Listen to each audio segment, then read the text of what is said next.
Sower went forth to sow, and when he sowed, some seeds fell by the wayside, and the fowls came and devoured them up. Some fell upon stony places, where they had not much earth, and forthwith they sprung up, because they had no deepness of earth. And when the sun was up, they were scorched, and because they had no root, they withered away. And some fell among thorns, and the thorns sprung up and choked them. But other fell into good ground, and brought forth fruit. Some 100-fold, some 60-fold, some 30-fold. Who hath ears to hear, let him hear.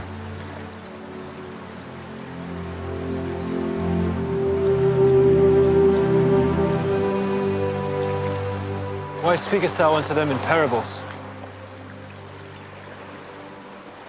Because it is given unto you to know the mysteries of the kingdom of heaven, but to them it is not given.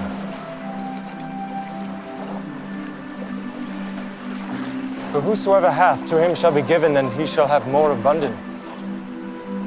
But whosoever hath not, from him shall be taken away, even that he hath. Therefore I speak to them in parables. Because they seeing see not, and hearing they hear not, neither do they understand.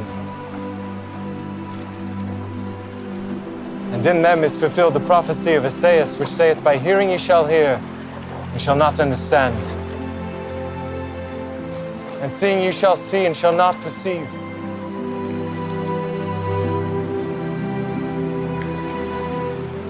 For this people's heart is waxed gross, and their ears are dull of hearing, and their eyes they have closed, lest at any time they should see with their eyes, and hear with their ears, and should understand with their hearts, and should be converted, and I should heal them.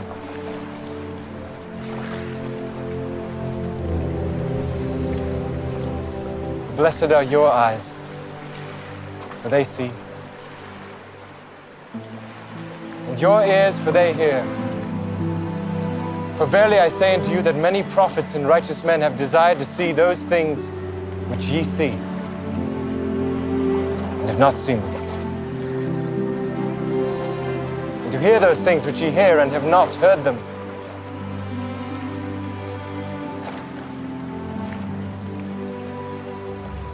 Hear ye therefore the parable of the sower.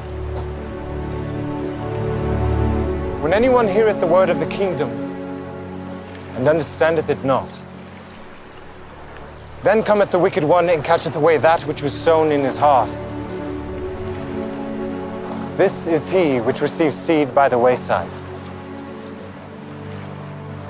But he that received the seed into stony places, the same is he that heareth the word, and anon with joy receiveth it.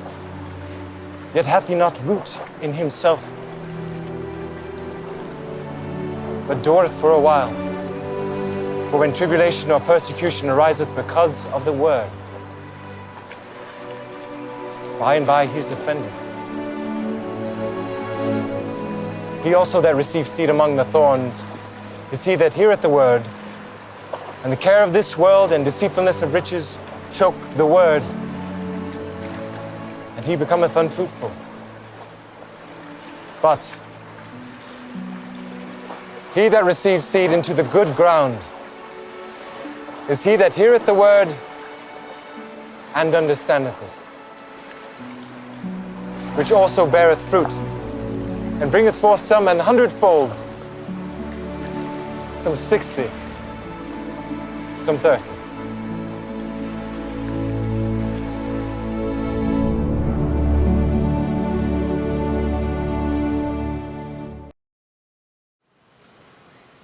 Isang pinagpalang linggo ng umaga na naman ng ating pananambahan. Nandito po tayo sa online service ng JCMWC. So, napakabuti po ng Panginoon sa ating buhay. At kahit na po may pandemic, kailangan po natin siyang purihin. Ang sabi po sa awit, chapter 113, verse 3, mula sa pagsikat ng araw hanggang sa paglubog nito, ang pangalan ng Panginoon ay dapat purihin. Praise the Lord. Dapat pong purihin ang ating Panginoon dahil sumikat na naman ang araw. Although sa parteng Visayas yata at ibang bahagi ng Mindanao ay may isang paparating na bagyo. Ngunit sumikat na naman ang araw at tayo ay nagkaroon ng panibagong buhay. Tayo po ay nakakahinga ng fresh air.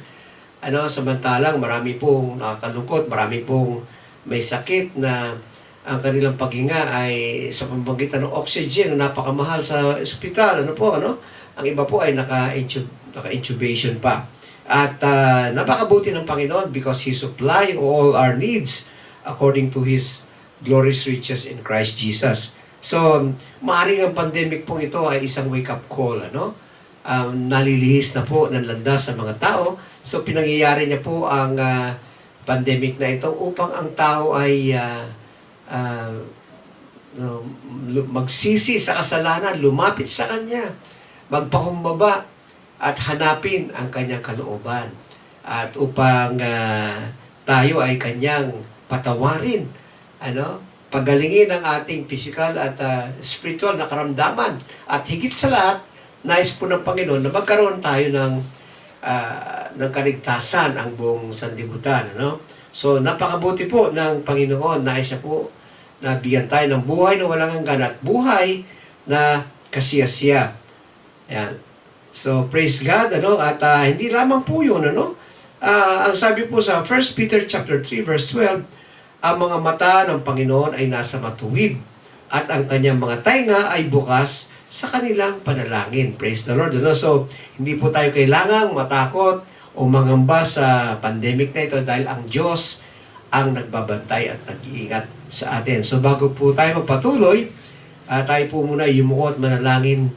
Salamat, O Diyos, dahil kayo ang aming Panginoon, O God, hindi man kami karapat-dapat, ngunit kami inyong niligtas, binigyan po ng grasya, at binigyan po ng pagkakataon, Panginoon, na maging anak ng Diyos, binigyan ng birthright, Panginoon.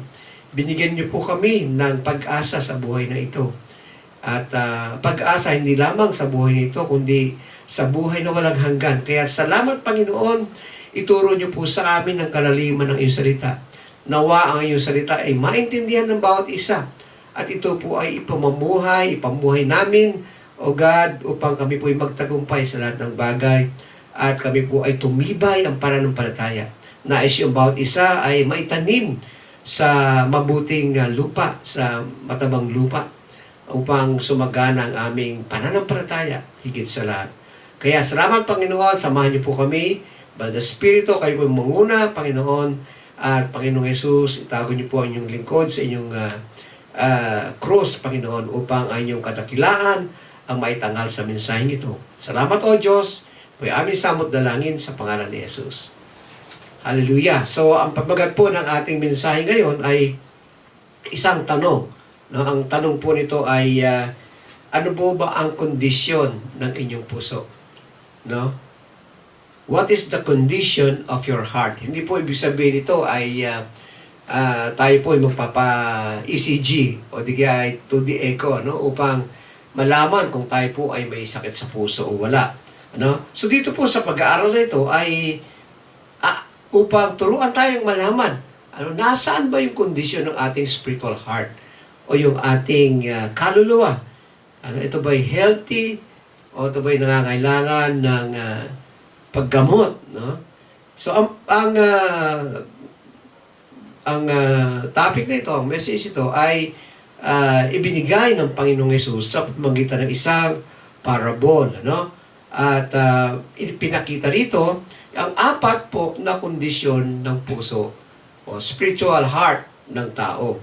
So simulan po natin ang istorya sa Mark chapter 4 verse 1 to 2. And again, he began to teach by the sea, and a great multitude was gathered to him, so that he got into a boat and sat in it on the sea. And the whole multitude was on the land, facing the sea. Then he taught them many things by parables, and said to them in his teaching. Si Jesus po ay nagtuturo doon sa habang siya po ay nakasakay sa bangka at nakikinig naman ay nandoon sa tabing dagat, nasa pangpang. At siya po ay nagbibigay ng isang parable. Siguro, ang una itatanong nyo, bakit kailangan magturo ang Panginoon sa pamamagitan ng parable? Pwede naman niya pong ituro ang salita ng Diyos sa pamamagitan ng simpleng lengguwahe, sa simpleng salita upang madaling matutuhan ng mga tao. So, ito po ay ating matatalakay mamaya, pag dinaanan po natin ang mga verses. Tuloy po natin sa Mark chapter 4 verse 3. Listen, a farmer went out to plant some seed. Alam niyo po, ang pagtatanim noong panahon ni Jesus ay kaibang-kaiba sa ating panahon. Sa atin po ngayon ay medyo high-tech na ang agrikultura. Marami pong pamaraan ng pagtatanim. Meron pong tinatawag na hydroponic, may dibbling, may direct seeding, plantation, transplanting, grafting, at marami pa pong iba. Nung panahon po ng Panginoon Yesus, ang pagtanim ay hagis lang ng mga binhi. Katulad po ng litratong ito. So, kinukuha nila doon sa buslo at inahagis doon sa kung saan-saang lupain. At ito'y bumabagsak po sa iba't ibang klase ng lupain. Praise God. So, sa susunod na talata, atin pong malalaman kung ano-anong klaseng lupa ang mga natamnan. Basahin po natin sa Mark chapter 4 verse 4 to 8. As he scattered it across his field, some of the seed fell on the footpath, and the birds came and ate it. Other seed fell on shallow soil with underlying rock. The seed sprouted quickly because the soil was shallow. But the plant soon wilted under the hot sun, and since it didn't have deep roots, it died. Other seed fell among thorns that grew up and choked out the tender plants so that they produced no grain. Still other seeds fell on fertile soil, that they sprouted, grew, and produced a crop that was 30, 60, and even 100 times as much as had been planted. Nakita po natin na may mga binhi na napunta doon sa daanan ng tao, At meron napunta doon sa mababaw na lupa at ang ilalim nito ay mabato. Meron naman napunta doon sa lupa na maraming dawag o tinik, At may napunta doon sa matabang lupa. Ayan. So sa unang pagbasa ng parable na ito, ay mahirap pong intindihin, Nung una pong binasa ko to ay first time na binasa ko ito ay talaga pong hindi ko naintindihan kaagad.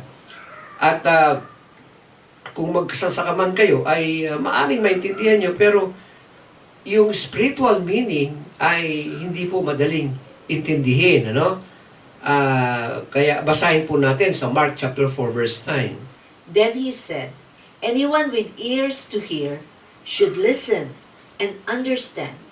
So, ang ibig pong sabihin ng Panginoong Hesus, kung nais nyo maintindihan, ay makinig kayo.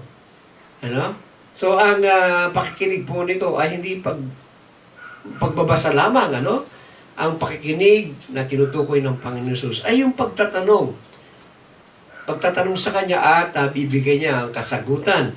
Sa ating panahon, ganun din, Kung nais po nating matutuhan ang salita ng Diyos, ay tayo manalangin, magtanong tayo sa Diyos sa pamamagitan ng Banal na Espiritu at iahayag niya sa atin ang katotohanan. Ayan. So, ang mga disipulo ay hindi rin po nila maintindihan ng parable na ito. Kaya ano pong ginawa nila? Nagtanong sila sa Panginoong Hesus mismo. Basahin po natin sa Mark chapter 4 verse 10. Later, when Jesus was alone with the 12 disciples and with the others who were gathered around, they asked him what the parables meant. Ito naman po ang sagot ng Panginoong Hesus kung bakit niya binibigay ang mensahe sa pamamagitan po ng parable. Basahin po natin sa Mark 4 verse 11 to 12. He replied, You are permitted to understand the secret of the kingdom of God. But I use parables for everything I say to outsiders, so that the scriptures might be fulfilled. When they see what I do, they will learn nothing. When they hear what I say, they will not understand. Otherwise, they will turn to me and be forgiven. So bakit po kaya tinatago ng Panginoon yung katotohanan, yung tunay na ibig sabihin ng mensahe sa pamamagitan ng parable doon sa mga outsider, no? Ang sinasabi dito yung mga outsider o hindi mananampalataya. So at sinasabi dito, ginagawa niyang parable upang hindi na maintindihan. Parang hindi yata tama para sa atin, ano? Bakit kaya ayaw ni Jesus na maintindihan nila yung salita, no? So may mas maliwanag na paliwanag po si Mateo sa Mateo chapter 13 verse 10 to 15. Lumapit ang mga alagad at tinanong si Jesus, "Bakit po niyo dinadaan sa talinghaga ang inyong pagtuturo sa kanila?" Sumagot siya, "Ipinagkaloob sa inyo ang karapatang maunawaan ng hiwaga tungkol sa kaharian ng langit. Ngunit hindi ito ipinagkaloob sa kanila. Sapagkat ang mayroon ay bibigyan pa at mananagana, ngunit ang wala, kahit ang kakaunting nasa kanya ay kukunin pa. Nagsasalita ako sa kanila sa pamamagitan ng talinghaga, sapagkat tumitingin sila ngunit hindi nakakakita, at nakikinig ngunit hindi naman nakakarinig, ni nakakaunawa man.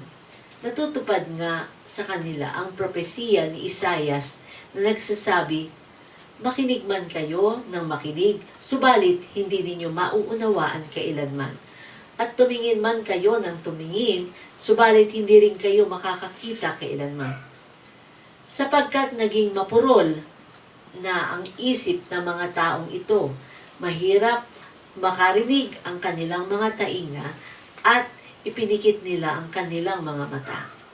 Kung hindi gayon, sana'y nakakita ang kanilang mga mata, nakarinig ang kanilang mga tainga, at nakaunawa ang kanilang mga isip, at nagbalik loob sila sa akin, at pinagaling ko sila."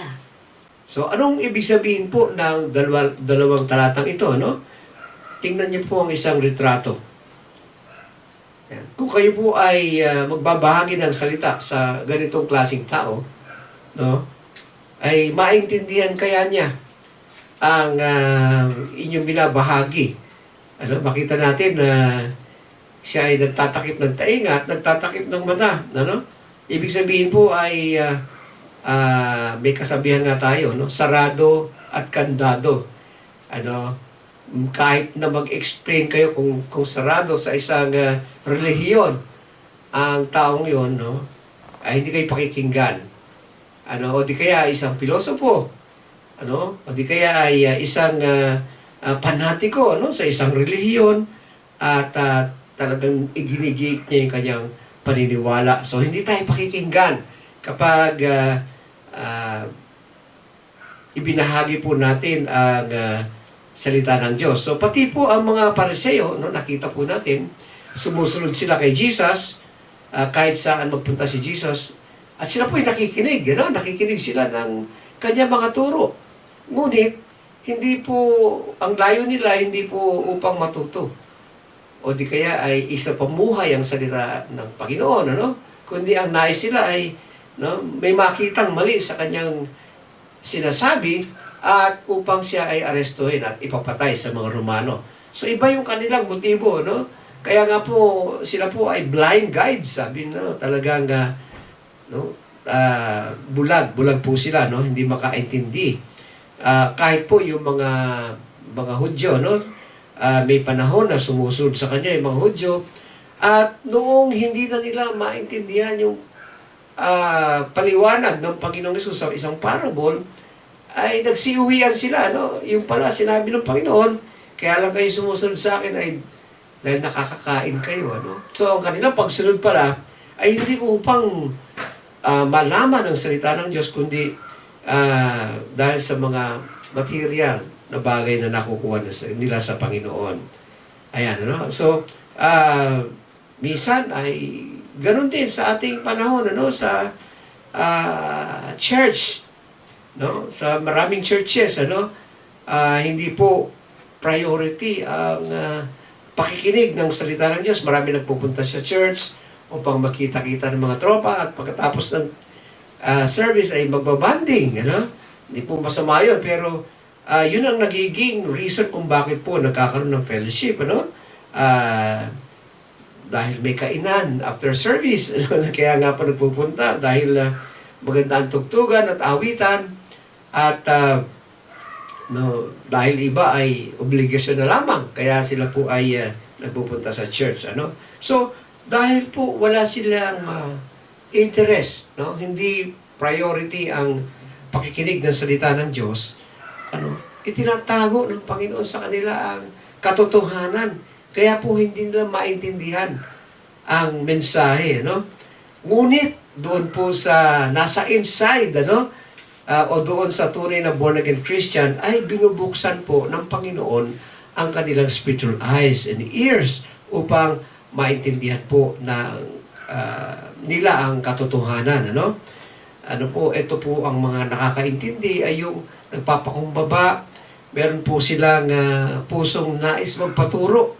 Sinasabi ng kanilang puso na nais kong malaman ang katotohanan, ang kalaliman ng salita ng Diyos. Nais kong makilala ang Panginoon Hesus sa magitan ng kanyang salita, ano? At nais kong magpaturo at magpakorek sa salita ng Diyos. At binubuksan nila ang kanilang puso.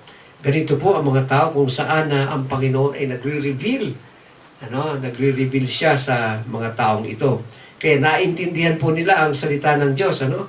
Kapag, alam nyo, kapag ganun ang kondisyon ng puso, ay maintindihan nila, ano? Sa magitan ng, kahit malalim po yan, ano? Maintindihan nila sa magitan ng revelation ng Banal na Espiritu. Ayan, ano? So, kahit po, ang taong ganitong puso, no? Na willing matuto, nagsasubmit sa Panginoon, ay kahit pabalik-balik na rin po ang sequence ng Bible. Katulad po sa 1st and 2nd Chronicle, mahirap po intindihin yun, ano? Pero bakit po na iintindihan ng mga mangangaral, ng mga nagbabasa ng salita ng Diyos, no? Kahit pinagbalik-baliktad ang mga events. Dahil po sila ay willing matuto, bukas ang kanilang puso. Bukas din po ba ang ating puso upang matutuhan ng kanyang salita? So, ano po ang sabi ng Panginoon sa Jeremiah 23 verse 13? And you will seek me and find me when you search me with all your heart. So, makikita nyo, no, sa mga Bible studies, no, ang madaling matuto yung nagtatanong. Ano po? Siguro sa inyong experience, madaling, yung mga dinidisciple, madaling matuto yung nagtatanong. Bakit po? Dahil nakikinig po sila, kaya sila nagtatanong, ano? Kaya, matututo tayo, no, kung tayo po ay magsasaliksik with all our hearts, magtatanong tayo sa Banal na Espiritu, at tayo po ay matututo ng kanyang salita. Ano? Marami pong sumasama sa Bible study, ano? Minsan ay hindi matuto dahil ang kanilang minumungkahi, yung kanilang paniniwala, ano? Ginigit nila. At hindi po sila ready na matuto ng panibagong revelasyon mula sa Panginoon. Ano, alam po ng Panginoon kung sino ang tunay na interesado sa kanyang salita. Ano, binubuksan niya ang kanilang spiritual ears. Ano. So, susunod po na talata, ipapaliwanag ng Panginoon Jesus kung paano maintindihan ng mga disipulo ang parable, dahil marami pang parable na ituturo ang Panginoong Jesus sa kanila later on. So, basahin po natin sa Mark chapter 4, verse 13. Then Jesus said to them, if you can't understand the meaning of this parable, how will you understand all the other parables? Alam po ng Panginoon, ang mga disipulo ay hindi nila alam ang ibig sabihin, ano?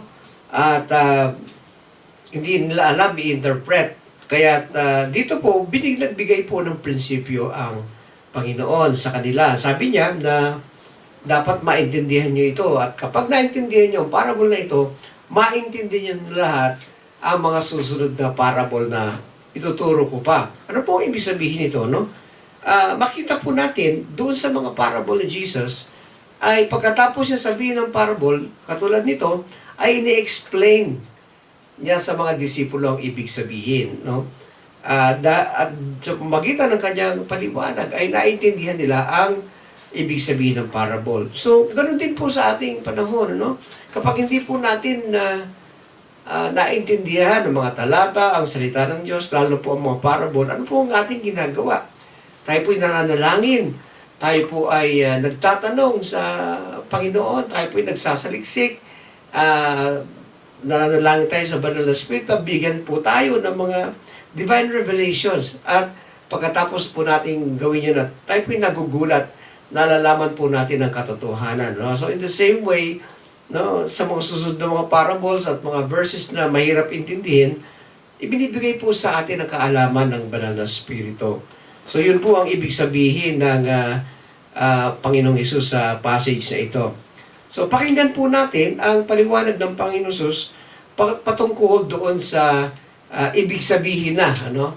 Ito po yung kanyang paliwanag doon sa ibig sabihin ng 4 na klase ng lupa. Simulan po natin sa Mark chapter 4 verse 14 to 15. The farmer plants seed by taking God's word to others. The seed that fell on the footpath represents those who hear the message, only to have Satan come at once and take it away. Si Mateo ay nagbigay din po ng paliwanag. The seed that fell on the footpath represents those who hear the message about the kingdom and don't understand it. Then the evil one comes and snatches away the seed that was planted in their hearts. Dito po ay ipiniliwanag na yung binhi ay ang salita ng Diyos na itinatanim sa lupa.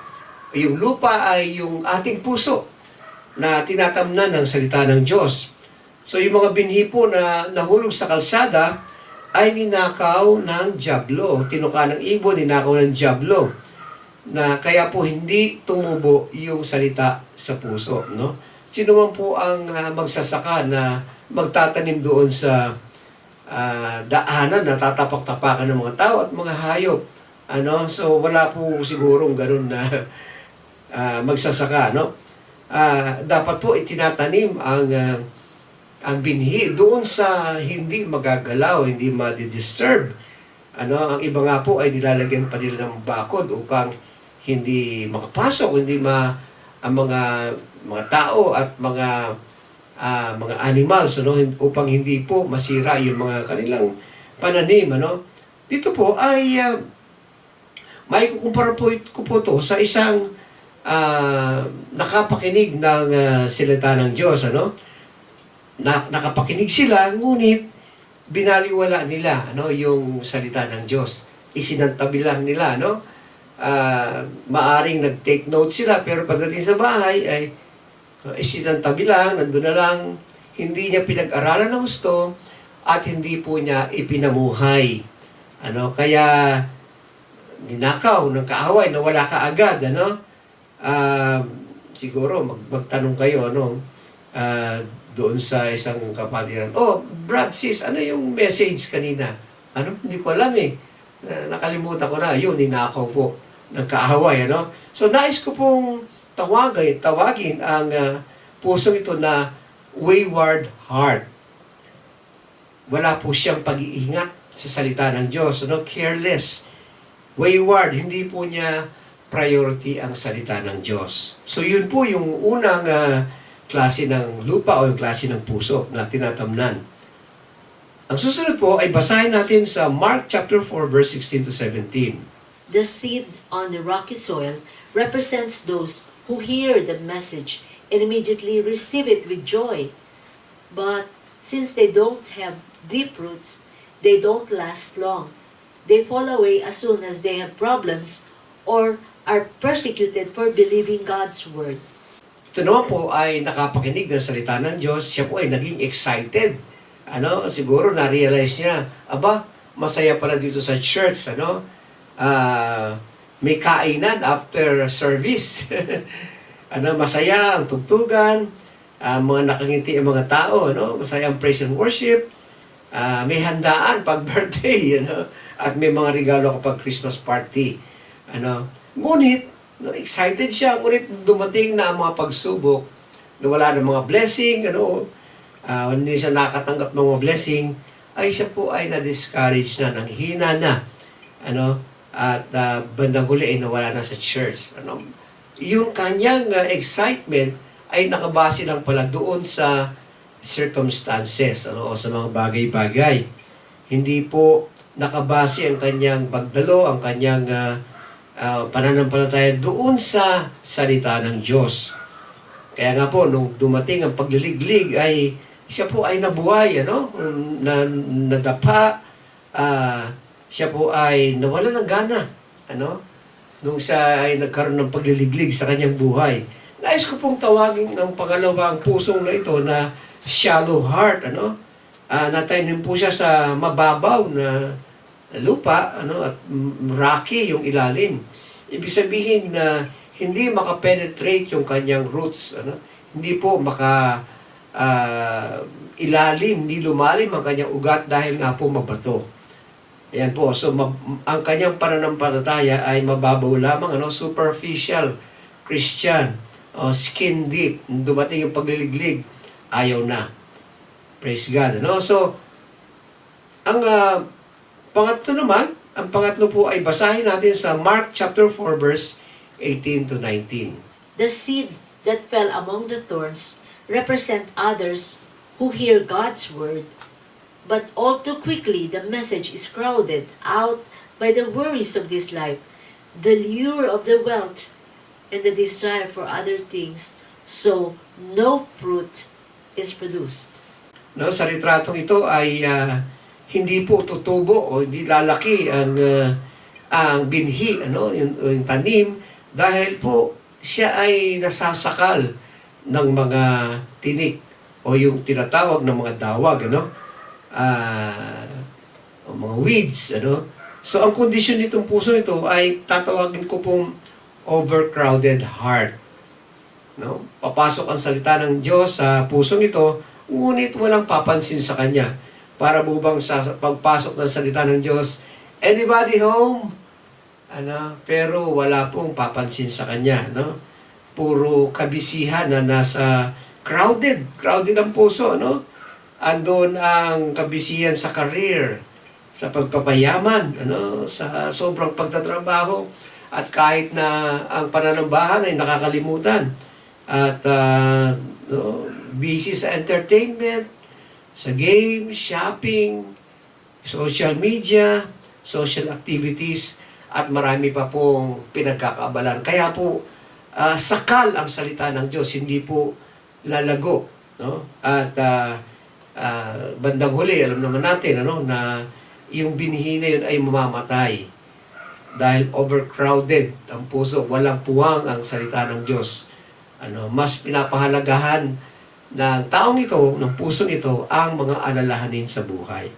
Ang susunod naman po at pinakahuli ay mababasa po natin sa Mark chapter 4 verse 20.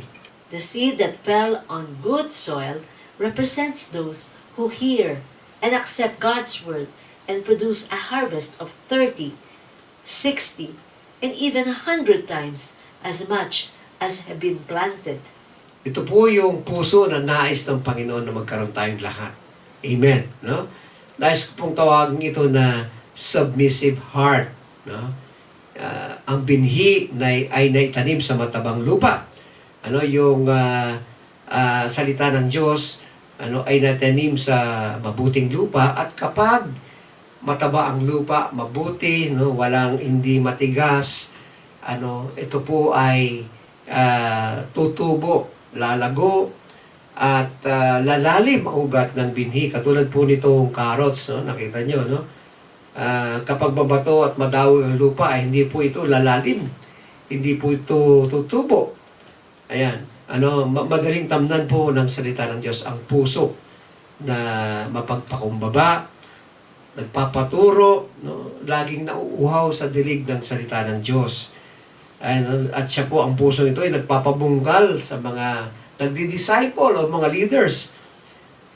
Kaya po siya ay natututo, at siya po ay lumalago. Submissive siya sa Panginoon at submissive siya sa mga leaders, mga spiritual leaders. No, ito po yung tinatawag na tunay na born again Christian. Siya po ay buhay ang espiritu, para po siyang espongha, no? Na absorb ng salita ng Diyos. At ito ay kanyang ninanamnam. Dahil siya po ay submissive sa ating Panginoon. Siya po ay sumusunod sa kanyang kalooban. Sabi po sa Matthew 7:21, ang papasok lamang po sa kaharian ng Diyos ay yung sumusunod sa kalooban ng Diyos. So, for my conclusion, basahin po natin sa Mark chapter 4, verse 21 to 23. Then Jesus asked them, "Would anyone light a lamp and then put it under a basket or under a bed? Of course not. A lamp is placed on a stand where its light will shine. For everything that is hidden will eventually be brought into the open, and every secret will be brought to light. Anyone who with ears to hear should listen and understand." Sinabi po ng Panginoon sa passage na ito na ang ilaw po ay larawan ng salita ng Diyos na nagbibigay liwanag sa ating buhay upang tayo po ay makapabuhay ng matuwid at makapamuhay ng buhay na kasiyasiya. Ang salita ng Diyos ay, ibig sabihin po dito, ibinibigay sa tao upang maintindihan at hindi itago. Nais po ng Panginoon na ma-discern natin lahat tayo, even the parables. Ngunit, mababasa po natin dito sa verse 23, ang sabi po ay makinig or pay attention. Yun po ang requirement. At ang problema po talaga ay hindi wala sa salita ng Diyos. Ang problema po ay nasa tao. Kasi po maraming tao ay matuto, ay makinig. Sad to say, dahil po marami ng laman ang puso na iba't ibang klase at ayaw na nilang makinig. Mahirap. Kaya nga po minsan nagsasabi na ang hirap namang intindihin ng Biblia. Nakapag-aral po yun. Merong mataas na posisyon. Pero hindi maintindihan ng Biblia. Bakit po? Sinarado ng Panginoon ang kanilang spiritual eyes and ears at binulag pa ng kaaway. Sa katotohanan. Kaya bakit po hindi maintindihan? Sarado nga po ang isipan. Ayaw nilang pakinggan ang salita ng Diyos. Bakit sasabihin pong mahirap intindihin? Samantalang yung mga disciples ay hindi po nakapag-aral, At sila po ay walang kakayahan. Bakit po nila naintindihan? Samantalang maraming aral, hindi na maintindihan ang salita ng Diyos. Buti po yung mga bata sa Sunday school, kabisado nila yung mga istorya nila Jacob, nila David and Goliath, at marami pa po ay alam nila ang salita ng Diyos. Bakit po? Sabi sa Biblia ay madaling turuan ng bata. Sumusunod ang bata, At kaya natututo ka agad, samantalang minsan ang matanda ay mahirap na turuan, may isang mga sarili ng kaalaman at kuro-kuro. At lastly, basahin po natin sa Mark chapter 4, verse 24 to 25. Then he added, "Pay close attention to what you hear. The closer you listen, the more understanding you will be given, and you will receive even more. To those who listen to my teaching, more understanding will be given. But for those who are not listening, even what little understanding they have will be taken away from them." So dito ay hindi po kalugihan ang pagbubulay-bulay ng salita ng Diyos. Ang pagpapala nito ay babalik doon po sa magtsatsaga sa pagsasaliksik ng salita ng Diyos. Ano po ang sabi sa Joshua chapter 1 verse 8? "This book of the law shall not depart from your mouth, but you shall meditate on it day and night, that you may observe everything written in it." For then, ito yung gusto ng tao, you will make your way prosperous, and of good success. No? Yun po ang gusto ng tao, prosperous and successful. But, hindi po nagtsatsaga na magsaliksik ng salita ng Diyos day and night. Ano? Ang sabi po, ano po ang sabi ng Panginoon sa Deuteronomy chapter 6, ano? Ituro ninyo. Pag-aralan nyo muna ang salita ng Diyos doon sa mga ama at ituro nyo ito sa inyong mga anak. Bakit po? Upang magkaroon kayo ng takot sa Diyos, takot sa kay Yahweh. At ang inyong buhay ay sasagana, hahaba ang inyong buhay at darami kayo. Napakaganda pong pangako ng Panginoon doon sa magbubulay-bulay at ipamumuhay ang salita ng Diyos. Ano pa po? Ang sabi sa Deuteronomy chapter 28 verse 6, no, whenever you go and whatever you do, you will be blessed. Napakasarap pong pamumuhay yung gano'n. Kahit anong gawin natin ay pagpapala ang resulta. Hindi po sablay kung tayo po ay susunod sa salita ng Diyos. Ngunit kapag hindi naman tayo nagbulay-bulay ng salita ng Diyos at hindi po natin ipinamuhay, ano naman po ang balik sa atin? Ano sabi po sa Deuteronomy 28, sumpa. Ang balik kapag hindi po natin pinamuhay ang salita ng Diyos, binaliwala po natin. Meron pong isang nagkwento na isang kilalang preacher dito sa ating bansa. Siya po ay nagbibigay ng counsel sa marami pong believers, at malapit sa kanya yung mga napakadaming problema, magkawindang-windang ang buhay, at minsan daw ay nahirapan siya mag-counsel dahil minsan paikot-ikot daw ang mga nabibigay ng testimony at laging iba ang may kasalanan, Upang mapadali ang counseling, sinasabi niya, dalawang tanong niya, how is your devotional life? Or how is your Bible study? Or how is your prayer life? Kapag sira ang ating pag-aaral, pagbubulay-bulay ng salita ng Diyos, panalangin, sigurado po, magkakawindang-wind ang ating buhay. Ito po yung sabi sa Deuteronomy 28, ang ating aanihin ay sumpa, hindi po pagpapala. So, yun po ay napakagandang mensahe sa atin, na dapat po maganda ang kondisyon ng ating puso, ating spiritual heart. Dito po sa apat na kondisyon, nasaan po tayo sa mga oras na ito? Ano po ang kondisyon ng ating puso? Wala po itong option, kundi ipamuhay natin ang isang submissive heart. Ito lamang po ang papasok sa kanihan ng Diyos. Sabi po sa Matthew 7, and then sabi rin po sa Matthew 7 verse 7, tayo ay humingi, tayo'y bibigyan, tayo'y humanap, at tayo'y makakatagpo. Tayo'y kumatok, at tayo'y pagbubuksan. Hindi lamang po ito na-apply sa mga physical and material blessing, kundi ito po ay nag-a-apply sa pagkakaroon ng kaalaman sa salita ng Diyos.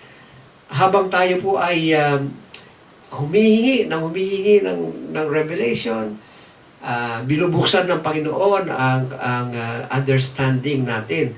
At dinadagdagan pa niya ng dinadagdagan ang ating kaalaman sa salita ng Diyos. At dahil dito, nagiging matatag po ang ating pananampalataya. Nagiging matibay ang ating pong pananampalataya. Nagiging matatag ang ating roots.